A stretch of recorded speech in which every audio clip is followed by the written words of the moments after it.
You're live. We're live. Today's Father's Day. Yeah, Do you consider the cat to be your child?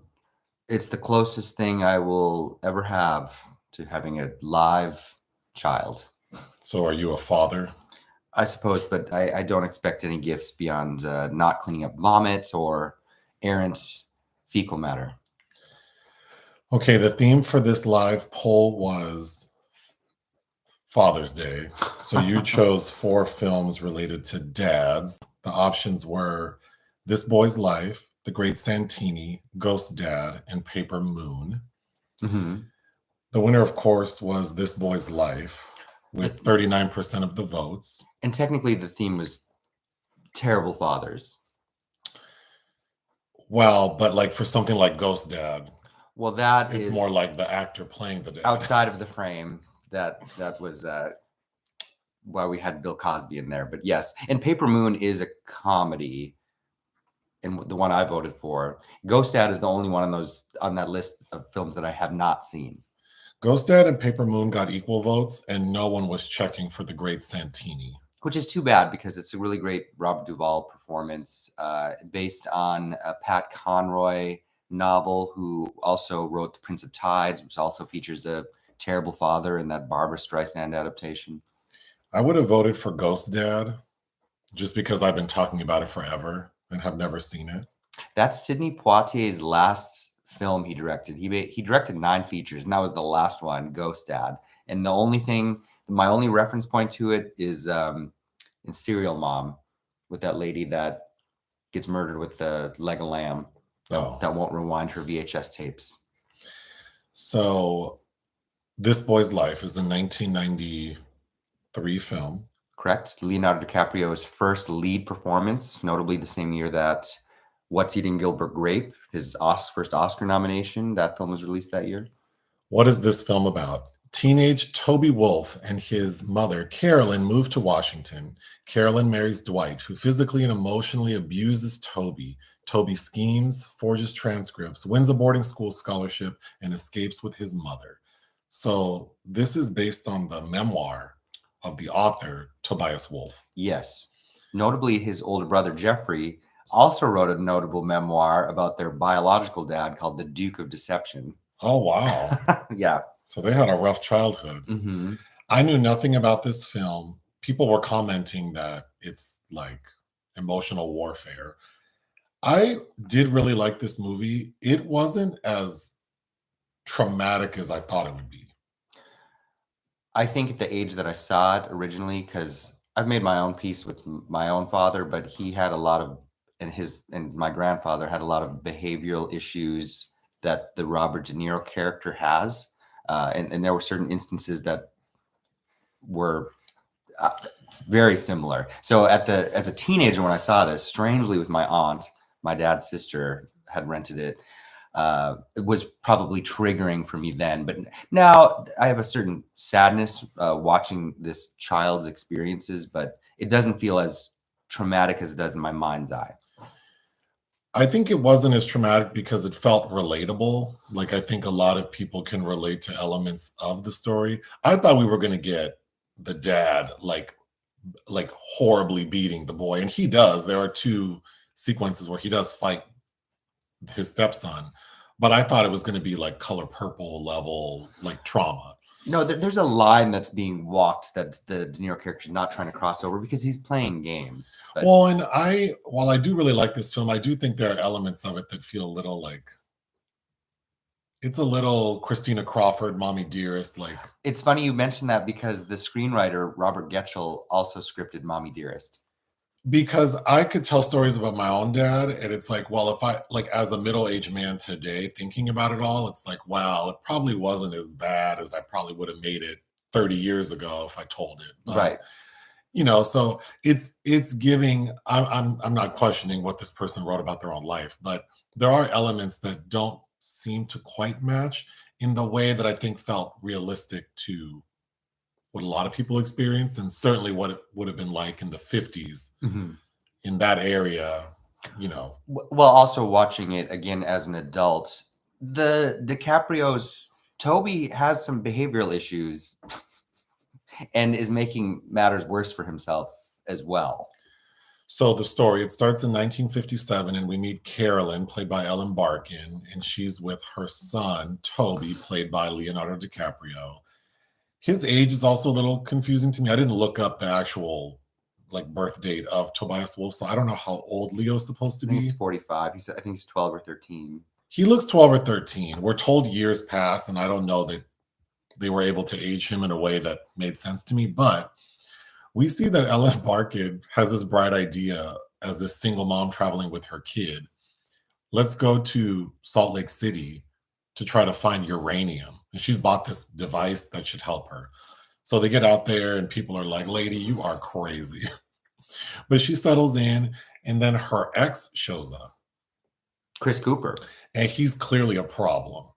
And we see him, it looks like he may have sexually assaulted her. Oh, I would call that assault for sure, because she's stuck between, her son's in the next room. It's in his best interest that she be quiet. And well, I agree, but we don't actually. Well, that's not true. We do hear them having sex. So yeah, I'm sure she felt forced to do it. But the next scene is the mom, as enthusiastic as she was about going to Salt Lake City, she's packing up their bags and tells Leonardo, let's go. Where do you want to go? Phoenix? Seattle? Where do you want to go? And he's excited. Mm-hmm. So they get to the bus station, and they're supposed to go to Phoenix, but the train station attendant says, or the bus station attendant says, the next bus is not coming for another 13 hours. So they're like, what about Seattle? Oh, well, that bus is leaving in 2 minutes. Let's go to Seattle. So they hop on that bus and make their way to Seattle. We flash forward 6 months and see that they've settled in. Toby's made a little group of raggedy ass friends. Yeah. The mom has made a couple of friends. And immediately we find out she's been dating this mechanic named Dwight, played by Robert De Niro. And initially, Dwight seems like a nice, if not overly corny man. For sure. He borders on caricature a bit. Yeah. And he lives a distance away in a town called Concrete, which is a very rural, industrial area.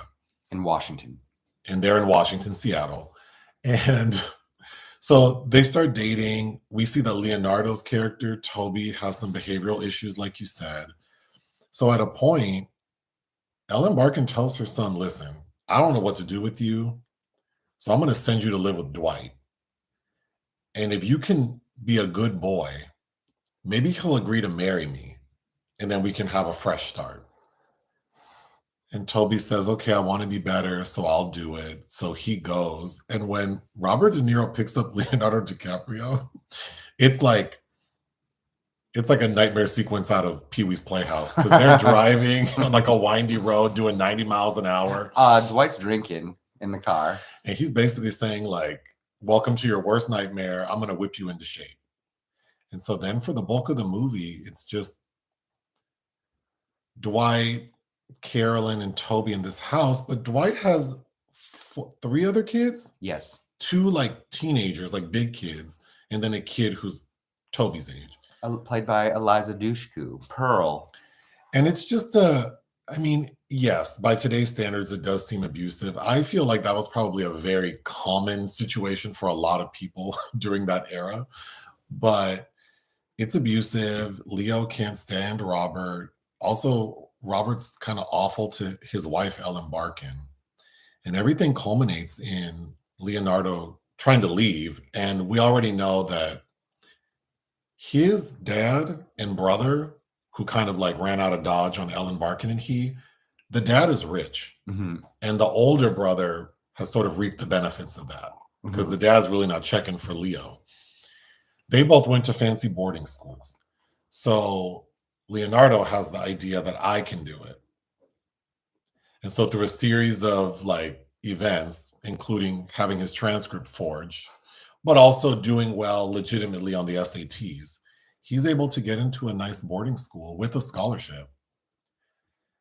But when when Robert De Niro finds out, they have a violent interaction where Ellen Barkin finally sticks up for her son, which was a triumphant moment, because she bashes Robert over the head with a baseball bat. And then she realizes, I can leave too.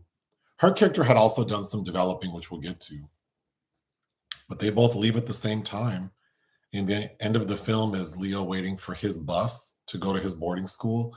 And we find out that he basically flunked out of boarding school, but it ended up entering the military and ended up becoming a successful writer and a professor of literature at Syracuse. I wonder if he ever taught Vanessa L. Williams. Or Bob the Drag Queen. The end.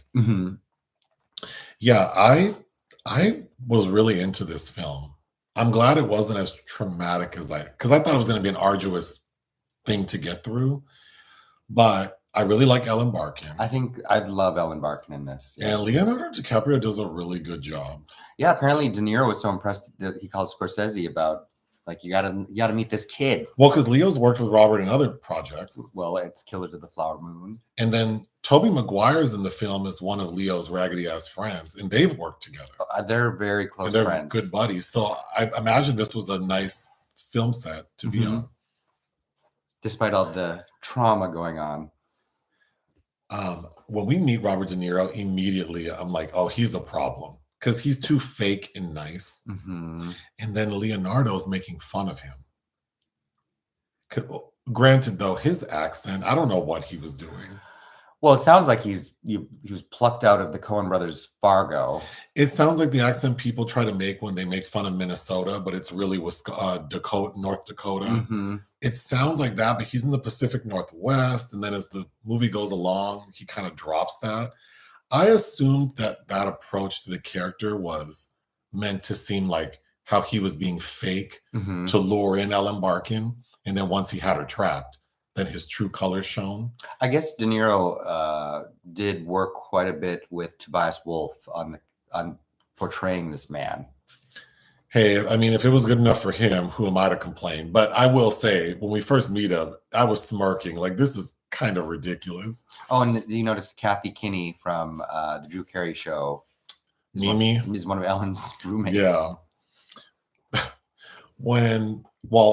So Ellen Barkin has roommates, Mimi from the Drew Carey Show, and then this other lady. And so she brings Dwight over, Robert De Niro, for like the first meeting. And he's being extra corny. He does this trick with his lighter. And then Leo, the next day, is making fun of Dwight in front of Mimi. And that lady tells Dwight that Leo makes fun of him. So that doesn't bode well for little Toby. But, you know, like you already said, Toby has some behavioral issues. So the fact that he's kind of like not well behaved meeting this man is not too bad. But where things really take a turn is Dwight says, hey, you want to do like turkey shooting? A turkey shoot. A turkey shoot in Concrete, like my town. We'll make a day of it. And Toby's excited because his bio dad, or no, Chris Cooper gives him a Winchester like rifle. So he's super excited to shoot the gun. At something. At anything. So when Dwight says turkey shoot, and Dwight tricks him. He says, like, oh yeah, you'll get to shoot a real life turkey. So the day comes and Dwight's like, oh no, that's just a figure of speech. Like you're just shooting like targets. And also kids aren't allowed to participate. Ooh, I would have been so mad. Like, you tricked me. Yeah, it's like, I remember that what you said, sir. Yeah, I could really relate to that in my own dad, like just promising shit that never came to fruition. And I would be steaming. And Leo sitting at that turkey shoot is steaming. I could relate to that. And then what made the day even worse is not only is Toby steaming, but Ellen wants to shoot. And the men are like, oh, pretty lady, like girls don't shoot guns. And she's like, fool, this is an NRA sponsored event. I'm a card holding NRA member. Y'all gonna give me some bullets. So they're like, okay, go ahead. So first up is Robert De Niro, and they're taking score. So we already see that someone was up and they scored a 43. I'm assuming 100 is like top score. So this man shoots 43. Then Robert De Niro goes up and he shoots like what, like a 27? Like 24. And then I think we saw someone else shoot like 80. Yeah. And then Ellen Barkin gets up there and she looks so fly and all these men are being disrespectful, whistling at her. Of course. That lady gets up there and shoots her little 4 bullets or 5 and she scores like 93, like the highest score of the day. She wins, yeah. And you can tell Robert is mad. Well, they get home and his bio children, including Carla Gugino, which is not, this is not too long after True Beverly Hills. When she learns that Ellen Barkin has won the turkey shoot, she's like, oh no. The way those children act should have been an indicator to Ellen Barkin and Leonardo DiCaprio, like, we need to get out of here. Well, I want to get back. I'm going to get back to that because, like, yeah, we'll get back to that. But he's able to calm himself down because they're still kind of new in their relationship. So you can see that Dwight recognizes, like, I can't act like a whole ass fool just yet. Right. So then he says, cheers to Carolyn for being the top shooter. And they're like, sure, gal. And then they have a nice night singing and it seems like they're happy. But then we cut to Leo acting up in school because, and see, I felt bad for little Toby because he gets in trouble partially because he was lied to. Because he had told all the kids at school, I'm going to go shoot my gun on turkey shoot day. So when he gets back to school, they're like, well, did you shoot a turkey? And Toby decides to lie. But the kids know he's lying. So they make fun of him. And so Toby gets mad and like defaces school property. Yeah. Which of course is wrong, but also I felt bad because it's like, well, had this man not lied to him, he wouldn't have been set up to do. Right. And he hasn't been taught emotional regulation. Right. So then he gets in trouble. And that's when Ellen Barkin Carolyn is like, I've had it up to here. I don't know what to do with you. This is my final chance. Like, I can't keep bouncing around from city to city, man to man. Like, Dwight's a good guy. I want to settle down with him. You need to help me. And I also related to him. Toby at a point says, like, I want to be better. And I remember being a little kid and saying that at a point, like, oh, I feel bad that I'm being bad. I want to be better. And so he agrees to go. You know, what also feels very authentic about her response when she can't kind of take it anymore is I love how she just goes to the bed and sleeps for hours. Wow. That felt very... Sometimes that's all you can do. I know, but as a kid, like not knowing how to deal with what mom shut down and I don't know what to do. So Toby's going to spend the summer with Dwight. And then if that goes well, then I guess, which also, what a crazy thing to place that responsibility on your kid. Like, if you can make this man happy, he might marry me. Well, but the alternative is what? Like, it doesn't matter how you feel about him. You know, it's a woman, a single mother in the 50s. What chance does she have? Oh, yeah, for sure. We'll get to that. But Dwight tells Toby, okay, I have your summer locked up because I have signed you up for a paper route. You're going to join the Boy Scouts. And when you're not doing that, you're going to be shucking chestnuts. So we see this poor kid doing all of it. And I knew when Dwight said you're going to make $55, what was it, a month? Yes. I knew that little boy was not going to get his money. And then the Boy Scouts, Dwight is all excited, like, I'm going to do it with you, father, son. Like, he was hype. But then he says a little something that I knew was some bullshit because he goes, well, we're going to, you know, from your money, we're going to buy some uniforms. And it's like, now, wait a minute. And then they get the uniforms. And poor Toby, his shit was clearly secondhand. It doesn't fit. And he is mad. And then Dwight has like brand new, like everything tailored, custom. And Toby's not dumb. He's like, you used my money. Funny how you found just the right size, brand new for you. And then I have to wear this bullshit. But Toby has a mouth on him. Yeah. He talks back to Dwight quite a bit. Well, let's get to that because you already alluded to his bio kids and how they react to him. I did kind of feel like growing up with parents who used to, you know, I guess by today's standards, people would say beat me, but, you know, I used to get my ass whipped all the time, which I think was just normal for, you know, I was born in 78. So, and then just the culturally getting what people would call spankings. Spankings were a common threat. Yeah, so I got my ass whipped on a very regular basis. So it's interesting because it wasn't enough to get me to behave better per se, but I was afraid of my parents. Like I would get in trouble for doing things I wasn't supposed to be doing, but I would never have talked back to my parents. Well, that makes it worse. Right. So I would do things that get me in trouble, but I would never just talk back to my dad or my mom. I found it interesting that the way the way Toby and the bio kids talk to Dwight makes it seem like he's a little soft. Like, oh, he's not gonna do shit. I didn't quite that was the Christina Crawford of it all to me. Like, this man is like fist fighting you in some scenes, but then in some scenes you're popping off so hard. I mean, I did less with my mom and she did worse to me. So it didn't quite connect the Well, it kind of leads to the moment of physical abuse. I think Dwight is more emotionally manipulative with the kids, and I don't think he's a man child in a lot of ways because his own emotions aren't regulated. But I don't think that it's his natural tendency to be physically abusive. Go ahead. In bed, you know, as a sexual partner to Ellen Barkin, that's a different story. Well, I was going to say, I think clearly Tobias Wolff is a talented writer. And I think from a sort of narrative perspective, I think it works very well, like to build up to the thing.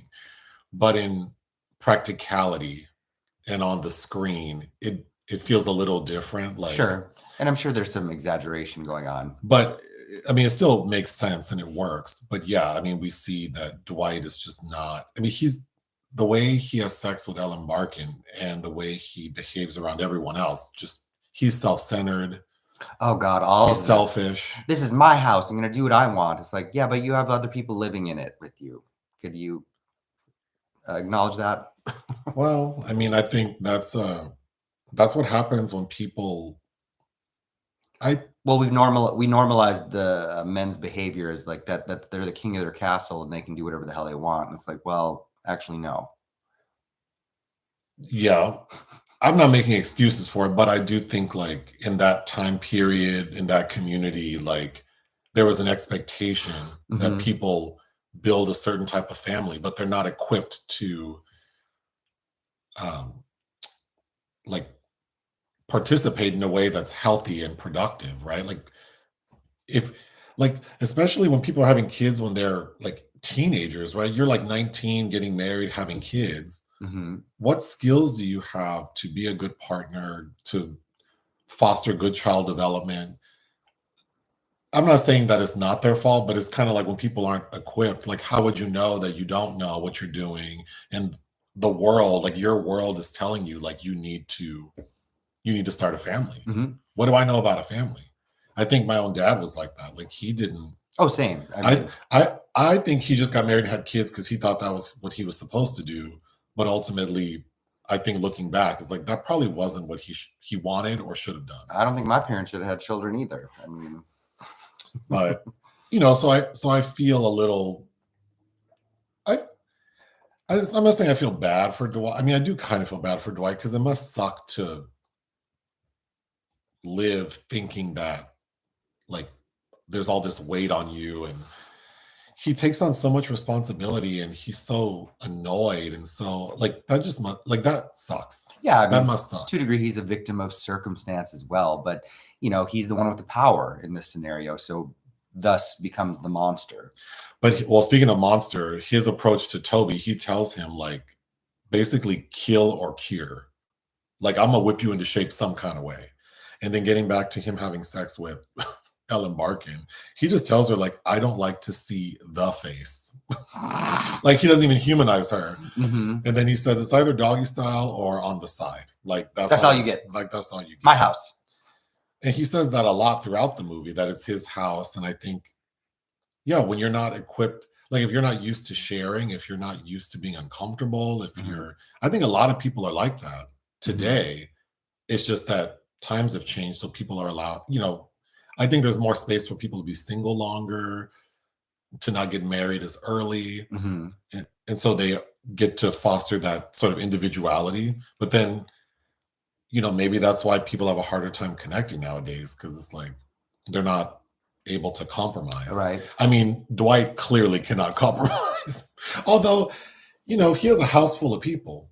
He does, but how good does that feel to be in a house full of people and none of them want to mess around with you? They just avoid you. Well, I don't know. A lot of people do it. That's true. So I don't know.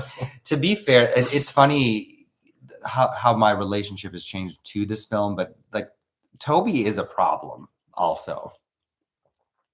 Yeah, but and I think that the discipline, idle hands are the devil's playground. Like I think that it really, it does build character for a teenager to actually work and know what it's like to earn their own money, and those are important life lessons. So it's funny that I think Dwight is certainly abusive, but he's also put a template in place for this young man.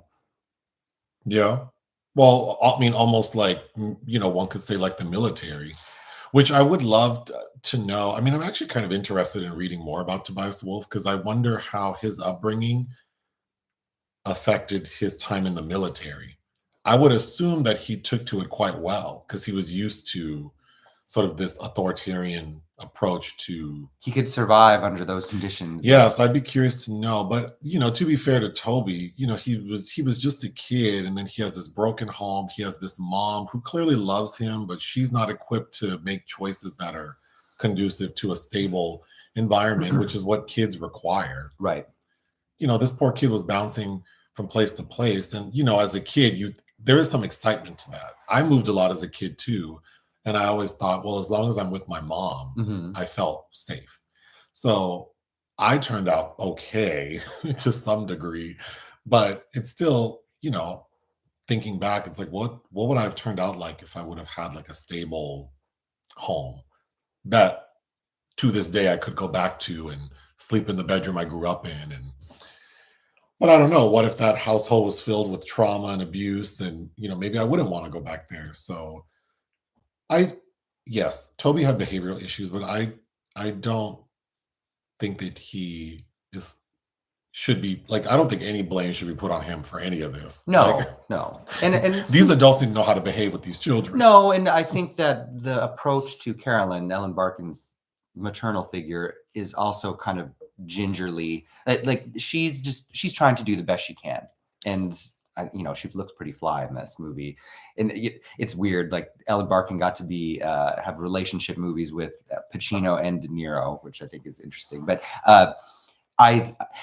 one of the scenes that is burned in my memories from the very beginning of the film, when they're singing "I'm gonna shake that man right out of my hair," which is like I don't know, just the bond between this mother and son, and I don't know, it's very poignant. Oh, I agree. So there is like I'm assuming this kid's supposed to be gay. Jonah Blechman. Yeah, who many people would know from another gay movie. Yeah, and who also became a publicist. Yes, he is supposed to be gay. I thought that character was done very well. He's feisty, which just seems like I felt so sad for that kid. We do find out that he ended up moving to Europe and becoming a businessman. So I hope that he did have a bright future. But, to grow up, better than I did because I grew up in a big city, but, to grow up in a rural area and to be different, I can't imagine. Like me growing up in the 80s, being different in a big city still felt traumatic. So to grow up in the 50s, like northern Minnesota in the late 80s, early 90s, there were a lot of similarities with concrete Washington. But that kid, what's his name? Arthur? So we first meet him. Toby is with his little raggedy ass friends just hanging out, probably smoking cigarettes. His fingers are so yellow. It looks like they're dipped in turmeric. I wish y'all would realize when you smoke, it like stays with you. It's disgusting. But anyway, they're standing there smoking, and Arthur is walking towards them with his little gay dog, and they immediately start like look at him, that's sissy, blah blah blah. You should call him a homo when he walks up. And his little two friends set him up because they are bullying Toby to call Arthur a homo, but they're saying it like they know that's not a good idea. So immediately Arthur walks up and he is sassy. He got a sassy ass mouth. It reminded me of Bianca Del Rio. And he's picking on Toby, but because they're picking on him.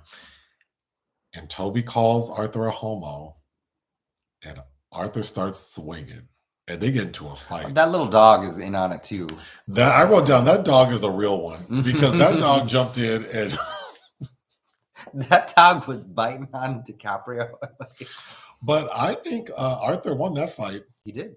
Yeah, he won that fight. So, and then the other two boys are like, as soon as Toby says homo, they look at him like, oh, you're in trouble because Arthur's going to whoop your ass. So then the next scene is Toby at home. And as expected, Dwight's like, well, did you beat him up? How does he look? And Toby's playing the role like, you should see the other guy. Mm-hmm. But then Dwight's like, well, he got a sucker punch in or whatever he calls it. I'm going to teach you how to deal with that. How to deal with that. Then we get a scene later where Dwight is trying to teach Toby how to fight. While also antagonizing. Mm-hmm. And then Toby actually gets a punch in. Mm-hmm. That was another scene where I thought if Dwight were that much of a monster, I feel like he would have. The repercussions would have been more significant. Don't you agree? Yeah. So I feel like that's the whole, like again, there are several moments where it's like, oh, Dwight doesn't seem fully out of pocket. He's certainly abusive and not a good parental figure, but it seems like we're going like we're making real big leaps to his like. Well, it's like there are boundaries that Dwight doesn't seem to want to cross, which is interesting considering he's the king of his castle. Yeah.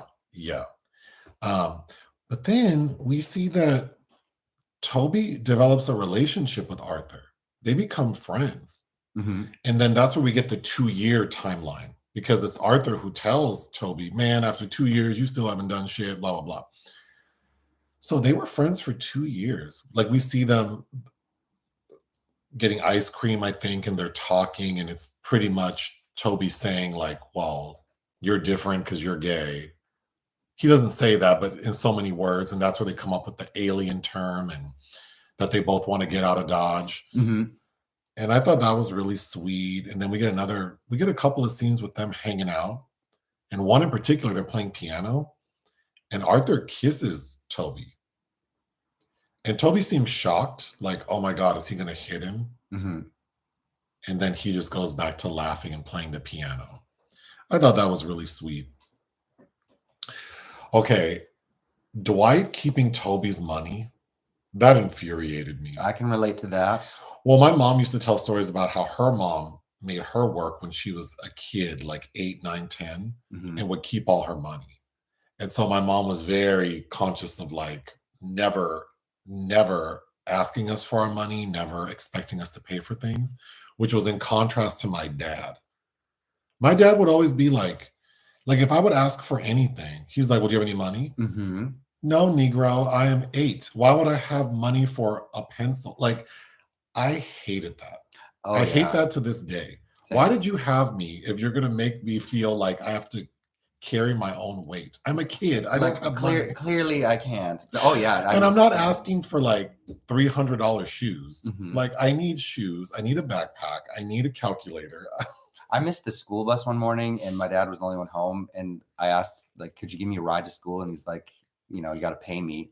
I called a taxi. I'm like, I'll pay a stranger. I'm not paying you to give me a ride to school. You are supposed to make sure I get my education, man. Right. Like, so okay. I think, like, you know, I love my mom so much for so many reasons, but I think especially because she was the opposite of my dad.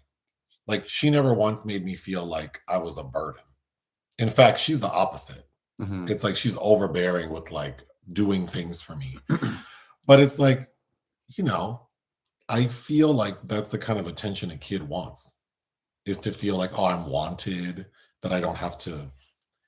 Well, and we didn't have money growing up. So I would watch my mom. I mean, I have a very distinct memory of being in, like, we were in like tougher financial situation. And I remember we were walking by a church, and they were having like a bazaar where they have all that used shit that people give away to try to make money, like selling stuff to try to raise money. And there was a little doll, like a stuffed toy. And who knows how much it cost, $0.25, 50 cents. And I wanted it. And my mom said, well, hold on. And I remember her asking someone I remember her going to someone's house and saying like, oh, did you need some clothes hemmed? And so my mom went and hemmed this lady's like pants or something to make like $3. And then we walked back to the church and she bought me the doll. And that's a memory that's burned into my head of like just so many things encapsulated into one. Like my mom's love for me, wanting to do something nice for me. She would often attach it to like, well, because you got a good report card. Mhm. And then also I value hard work. I'm very frugal with money because I think about how hard it is to get the money and the things that you buy with it have to mean something. Yes. Mhm. So yeah. But man, when poor little Toby says, I need shoes for basketball practice. Like I'm playing basketball and I don't have basketball shoes and I earn money getting up, every day I'm throwing these newspapers. And Robert De Niro won't buy him shoes. So we see poor Toby practicing barefoot. Mhm. And then finally he is wearing like dress shoes. On the court. And Yeah. he's slipping and sliding all over that basketball court. I was so upset for that kid. Mhm. It's just not fair. Then, speaking of money, Toby comes home one day and there's a damn dog, a British bulldog, tied up on the front porch. And Toby has a smart mouth. Again, the way he talks to Dwight is like, I don't think he must not have punched you hard enough for you to keep talking like that. Again, I don't think he's hitting him. Yeah. But he walks in like, whose dog is that? It's your dog. I didn't ask for that dog. You said you wanted a dog. Well, I didn't want that dog. Well, it's your money that bought it, so you better take care of it. And then Toby's mad and walks into his room and sees that the Winchester gun is gone. And then we find out that Dwight traded in that gun For and his some dog. money for that damn dog. Do you know how mad I would be? Mhm. You gave away my prized possession and used my money to buy me something I didn't ask for. This is not what I wanted. And I like that throughout the film after the dog, we never see Leo even play with that dog. No, De Niro's the one. He likes the dog. Yeah. I'd be so mad. I also related to a scene where they're all at home one night watching the news, and there's some court case about some Lana Turner, Stompanado's murder. yes, right. And Lana then Turner. and the term of like justifiable homicide. Oh, that look that De Niro, the look they exchange is like, this kid is thinking about killing you. Yeah. And I remember thinking that about my dad, like, oh my God, if I could Uh-huh. just find a way to cut his brake lines or something. Is there any way I can get away with this feasibly? I would love to throw some hot grease on you. Okay, so Ellen Barkin, Carolyn, so now it's like Kennedy running for president. And clearly in this town of concrete, it's a pretty conservative area. But she's like, I really like Kennedy. Mhm. He seems like a smart guy, someone who's telling the truth. I think I want to work for his campaign. And Dwight's like, absolutely not. No. This is a Republican town. If these people find out my wife is a Democrat, they're going to stop giving me business, which I do think is a legitimate concern. I think there's a way to have that conversation. Like, listen, we need to make sure that people don't know. So maybe can you volunteer at a chapter that's not in concrete? But of course, Dwight is not that type of thinker. But she decides to do it anyway. And again, I was very surprised that argument.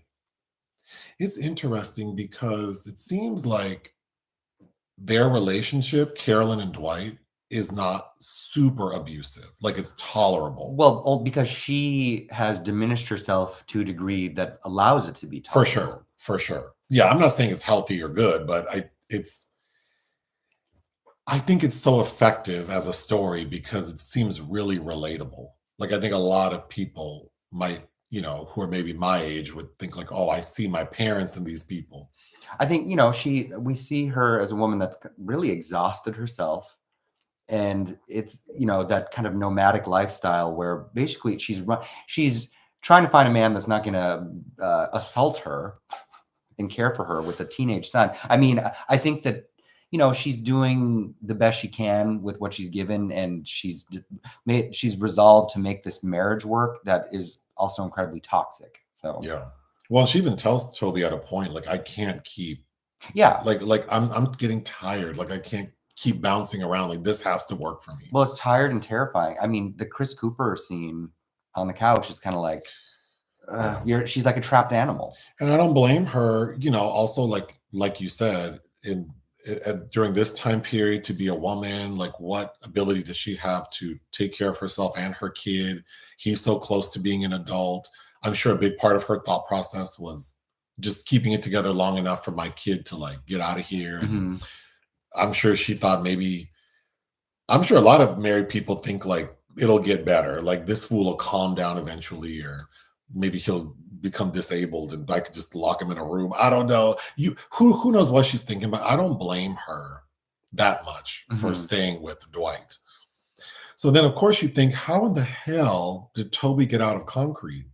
We have to remember that his dad and brother went to boarding school, and his brother, he is in correspondence with him. And the brother explains, well, if you want to get into school, you need to take the SATs. And so the brother gives him info on where to do it. We get a scene where he goes and takes them in his ill-fitting suit. With that hair. I was very, for the period. That doo-wop. Well, I don't know, actually, because when he walks in, all those other rich boys are looking at him like trash. And then we find out that he performed very well in the SATs. I will say the film does not do a good job of giving us insight into him being a good student. Like, if you didn't know Tobias Wolff was a successful writer and professor of literature, watching this movie, you would not expect him to have this trajectory. Because we don't even see him in class, I don't think.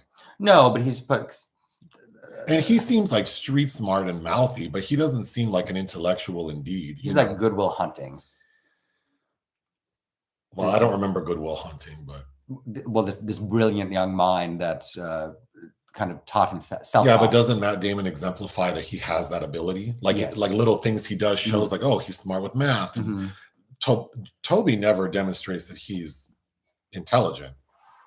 To me. No, not to that. So then I was surprised that you just show up to take the SATs and you scored well enough to get into a fancy boarding school on a full scholarship. Like, where they do that at? Like, I don't understand how that happened. Okay, so all the boarding school applications come, and poor Toby, he comes home one day and his mom's like, oh, can you throw the trash out? He goes out there, looks in the waste bin, which I thought was funny because that waste bin was tiny. It seemed like the one trash bag filled up the waste bin. But he looks in there and sees that there are a bunch of applications. Dwight threw away his applications.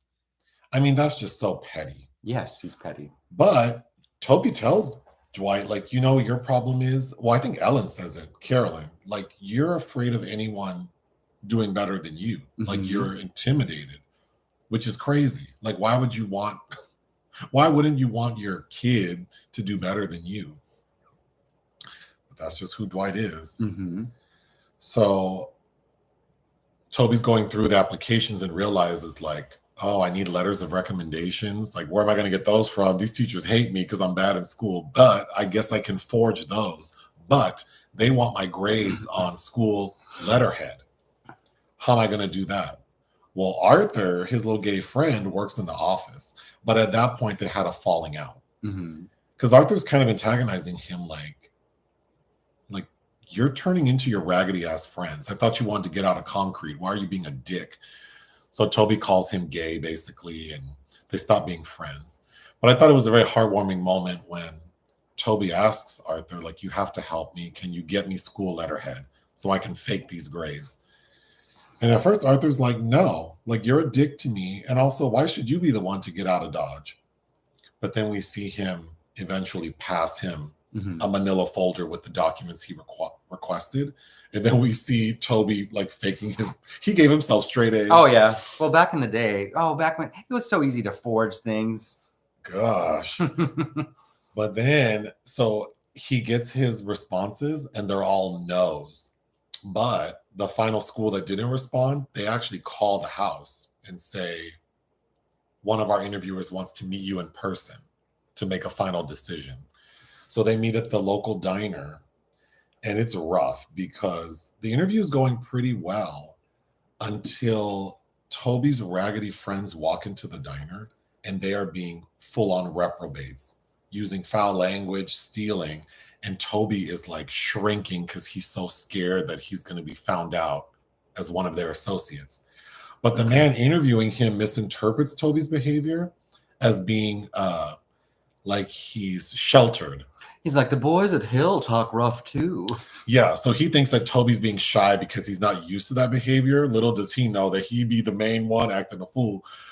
And then as they're leaving the diner, guess who shows up? Dwight's raggedy ass. And he's being so rude that he almost seems like a crazy bum. Right. And because Toby's, he has some street smarts to him, he plays it off like, oh, that's just the town mechanic talking crazy. like that's not really my stepdad. He messed up our car. We have bad blood. Yeah. So the interviewer is like, I'm very impressed by you despite this environment. Look at how great you are. So of course he gets in. A diamond in the rough. But it was like, damn, Dwight ain't shit. He really isn't. No. Petty asshole. So one day during that period where he's trying to get into boarding school, he takes a job. Mm-hmm. After he gets all those no's, he realizes, like, I guess I'm always just going to be stuck in concrete. So he takes a job in like the management trainee program of like the Piggly Wiggly or something, the Kroger. And one day he comes home and his little stepsister is like, oh, you got the scholarship. It's $2,300 a year. Congratulations. Just opening all my mail. And then as soon as Dwight comes in, the stepsister tells him. And then Dwight's mad. And at the same time, Toby's trying to put mustard on some sandwiches. And they have a full-on fight. That seemed real extreme based on everything that had happened prior. I mean, sometimes the fights just pop up like that. But it does make sense that it was building up to this moment. Well, it's over something really petty. And mustard. That's the other scene that was burned into my mind because Toby throws away a mustard jar that is empty, except for some leftovers on the sides that you have to scrape out. And De Niro digs through the garbage, like, who threw this mustard away? There's still some of the condiments still in there, and that's what it's about. And he becomes abusive. But my own father would look through the garbage and to ensure that there was no waste, fraud, or mismanagement of the goods. But Dwight is getting the upper hand. Like, he's really beating up Toby and like choking him seemingly to death. And then finally, Ellen Barkin, who had said, I'm not going to be a referee. Mm-hmm. She had said that twice before. Like, I'm not stepping in. I'm not going to, you two need to figure it out. Speak here, see no evil. Yeah. Finally, she comes out the woodwork with a bat and bashes Dwight on the head. And that's when she has her moment. Like, it's not quite at this level, but it's like, get away from her, you bitch. Kind of. And I got a little teary-eyed when she goes, because Toby's saying, I'm going to get out of here. Like, I'm finally going to get out of here. I never have to see you again. And then all of a sudden you see Carolyn, the mom, have an epiphany. Yeah. She goes, I don't have to stay either. Mm-hmm. And we had already heard from Dwight, like, oh, I know that you're like, because she's working on the Kennedy campaign, and one of her male coworkers had mentioned that she has an opportunity to work in Washington. So of course, Dwight feels intimidated. Like, my beautiful, smart wife has an opportunity in Washington. So he had thrown that out there. So I think that was also in Carolyn's head. And she's like, and then I think also because she realizes my son is going to get out of here. Mm-hmm. So I did what I had to do for my kid. I had a home for him. He gets to leave. Now I can leave. Mm-hmm. And I thought it was a very powerful image of them. They just run out the house. Yeah. They don't grab a single thing. They just run down the driveway. And then we see Leo screaming like he's so excited. And I thought that was emotional. Then they're at the bus stop and we see that the mom scrounged up as much money as she could from people in the neighborhood to give Toby to go off to school. And that's the end. Mm-hmm. Yeah, this was, I thought, a beautiful movie. I agree. Directed by Michael Caton-Jones, who previously, I like his debut, Scandal, and Memphis Belle was right before this. I think he kind of stumbled, for whatever reason, he decided to direct Basic Instinct 2, and since then I don't think has had quite the level of prominence he enjoyed in the 90s. He also did I think a pretty good adaptation of Rob Roy, the Sir Walter Scott novel, starring Liam Neeson and Jessica Lange and Tim Roth. But yeah, I think there's maybe an overdependence on soundtrack. Sure. Even though I like all those songs, and some of them are well placed, like Frankie Lyman, and but it almost seems like it's several moments in such quick succession we're getting, period music, which I don't know that we always need. But yeah, I mean, I think Leo and like him and his little stepsister, like they don't age, and I feel like they're at the age range where they should be aging, so it feels a little like sure. And then well, it's funny because Eliza Dushku seems, what is True Lies is a year after this, and she seems much older than that. That being said, I mean, what would you give this boy's life? 3.5. I think I would give it 4 out of 5. Oh wow, okay. Yeah, it wasn't as brutal as I was expecting, but still affecting. I would watch it again. Yeah, it's been years. I used to have it on VHS.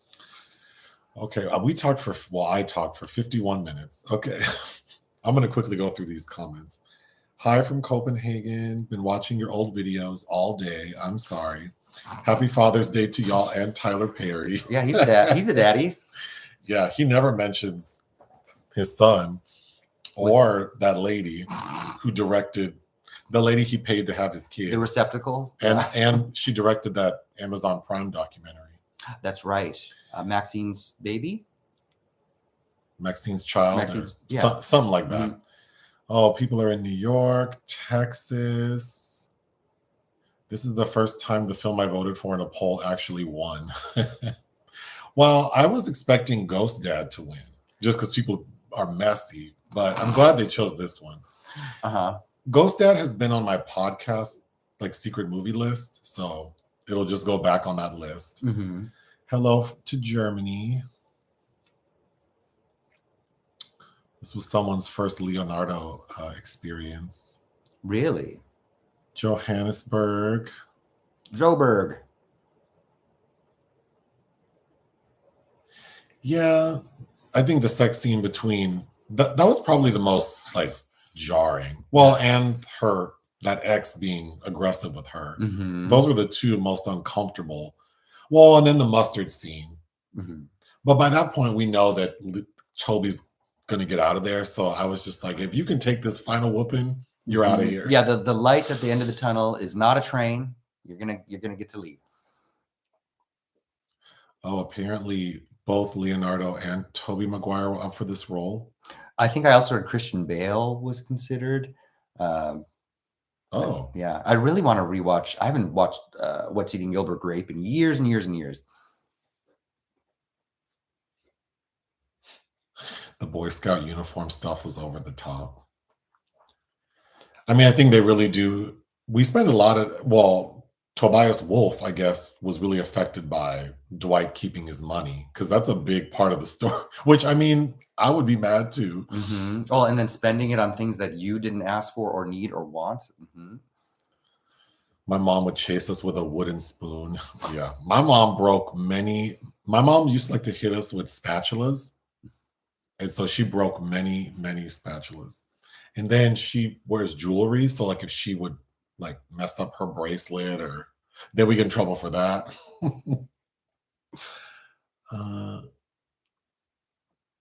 When I was growing up, dads were kings of their castles for sure. Yeah. What year was Titanic? 97.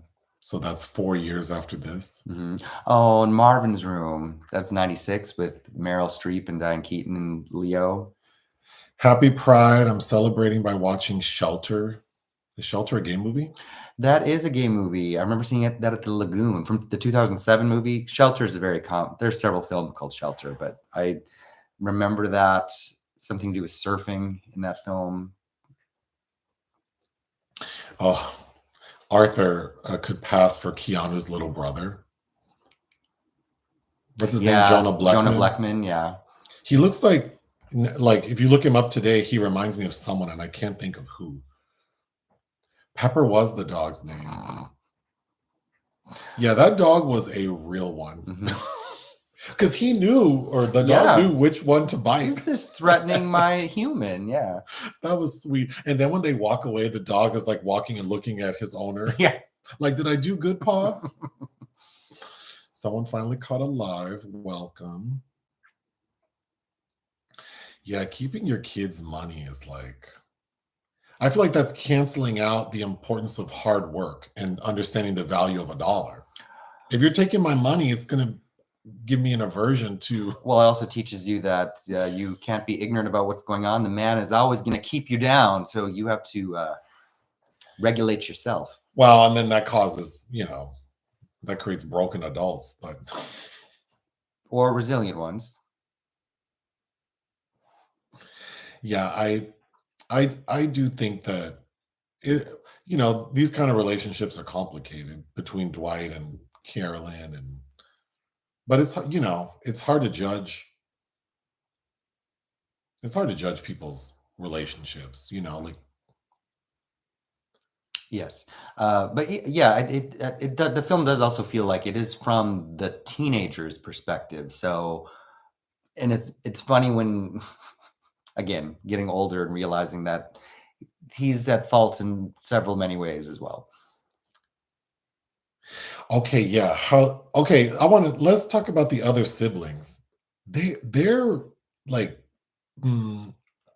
how they fit into this dynamic was so odd. Well, the two older ones seem to realize that they're going to be able to leave this scenario soon. So they're just kind of they're biding their time. Yeah. And then the little sister, Pearl, she seemed aware that her dad was like volatile to a degree. She seemed like traumatized into submission. But I also think sometimes dads are sweeter with the girls than the boys. So he didn't seem very. She's also missing. I think we're supposed to visualize her issues because she's got a patch of hair missing on her head. Yeah, what is that?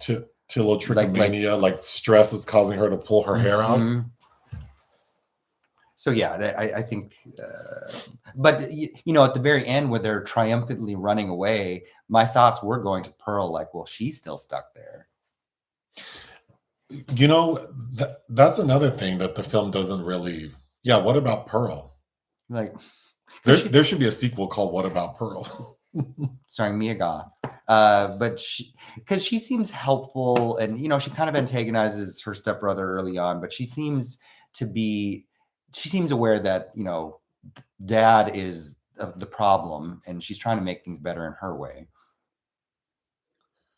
Oh, someone's in Norwalk. I just got lost. Okay. Oh, whoops. Oh, there are so many. You're about there. Am I there? Okay. Yeah, I guess this is like Mommy Dearest, but if you substitute Joan Crawford with Elmer Fudd. That's a good analogy. Oh yeah, he is cartoonish sometimes. Yeah, Dwight throwing those.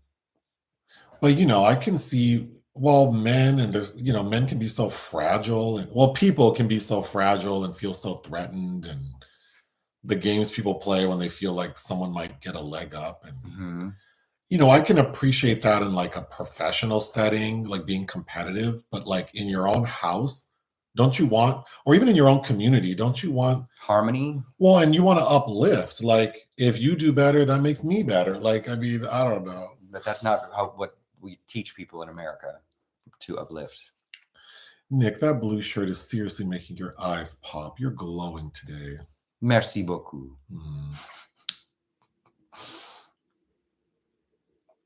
Ellen Barkin is underrated. What did I just watch her in?